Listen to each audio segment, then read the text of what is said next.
Halo sahabat Qurani Marum yang terkasih, jumpa lagi bersama saya Pastor Yos Fernandes Mamatus dalam Renungan Harian Senin 26 Oktober 2020. Apa kabar?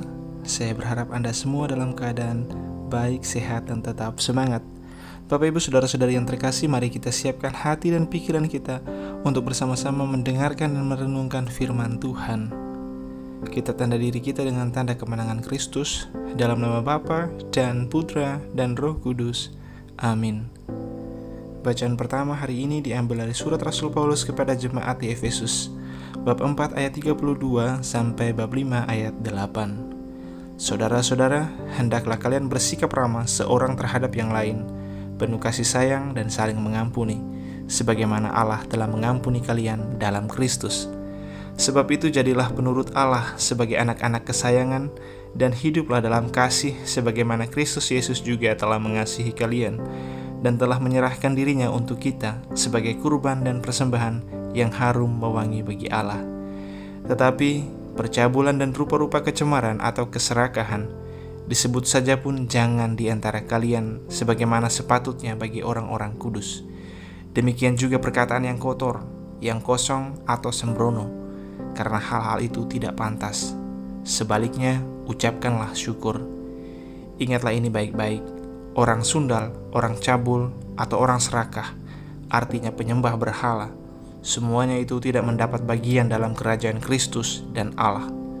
Janganlah kalian disesatkan orang dengan kata-kata yang hampa, karena hal-hal yang demikian mendatangkan murka Allah atas orang-orang durhaka. Sebab itu janganlah kalian berkawan dengan mereka. Memang dahulu kalian adalah kegelapan, tetapi sekarang kalian adalah terang di dalam Tuhan. Karena itu, hiduplah sebagai anak-anak terang. Demikianlah sabda Tuhan. Syukur kepada Allah. Dan bacaan Injil hari ini diambil dari Injil Lukas, bab 13 ayat 10 sampai 17. Tuhan sertamu dan sertamu juga. Inilah Injil Yesus Kristus menurut Lukas. Dimuliakanlah Tuhan. Pada suatu hari Sabat, Yesus mengajar dalam salah satu rumah ibadat. Di situ ada seorang wanita yang telah 18 tahun dirasuk roh. Ia sakit sampai bungkuk punggungnya dan tidak dapat berdiri lagi dengan tegak. Ketika Yesus melihat wanita itu, dipanggilnyalah dia. Lalu Yesus berkata, "Hai ibu, penyakitmu telah sembuh." Kemudian wanita itu ditumpanginya tangan, dan seketika itu juga ia berdiri tegak dan memuliakan Allah. Tetapi kepala rumah ibadat itu gusar karena Yesus menyembuhkan orang pada hari Sabat. Lalu ia berkata kepada orang banyak, "Ada 6 hari untuk bekerja. Karena itu datanglah pada salah satu hari itu untuk disembuhkan, dan jangan pada hari Sabat." Tetapi Tuhan menjawab dia, katanya, "Hai orang-orang munafik, bukankah kalian semua melepaskan lembu dan keledaimu pada hari Sabat dan membawanya ke tempat minum?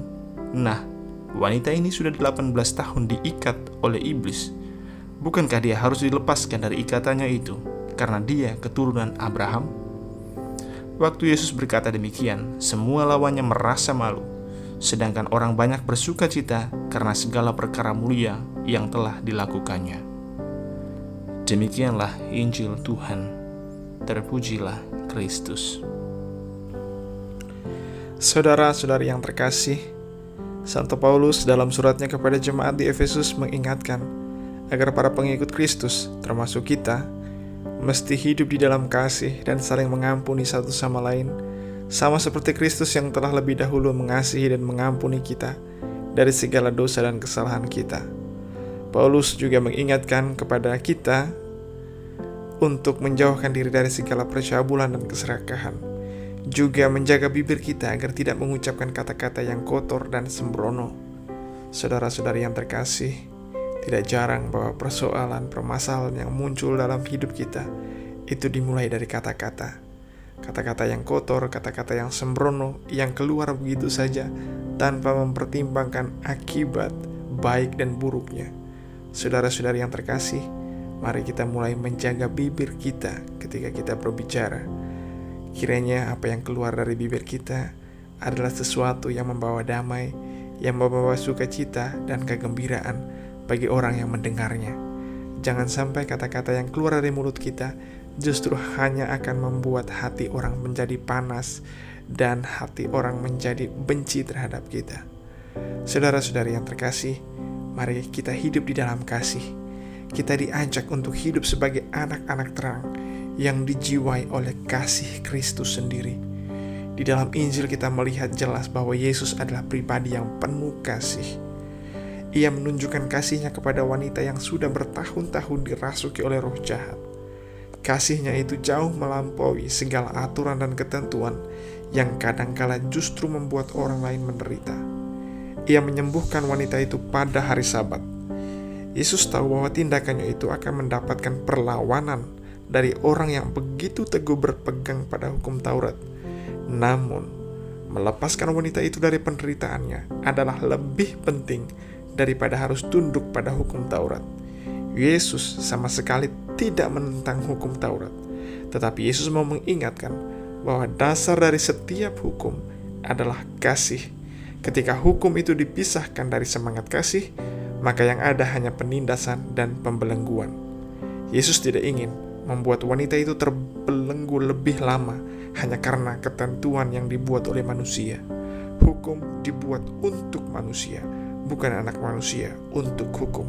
Saudara-saudari yang terkasih, sebagaimana Yesus yang mendasarkan setiap tindakannya dengan kasih, demikian pula lah kita mestinya mendasarkan setiap tindakan kita dengan kasih. Hal kecil yang dibuat dengan dasar kasih tentu akan membuahkan sesuatu yang indah dan mengagumkan. Saudara-saudari, mari kita saling mengasihi. Salam, Tuhan Yesus memberkati. Dalam nama Bapa dan Putra dan Roh Kudus. Amin.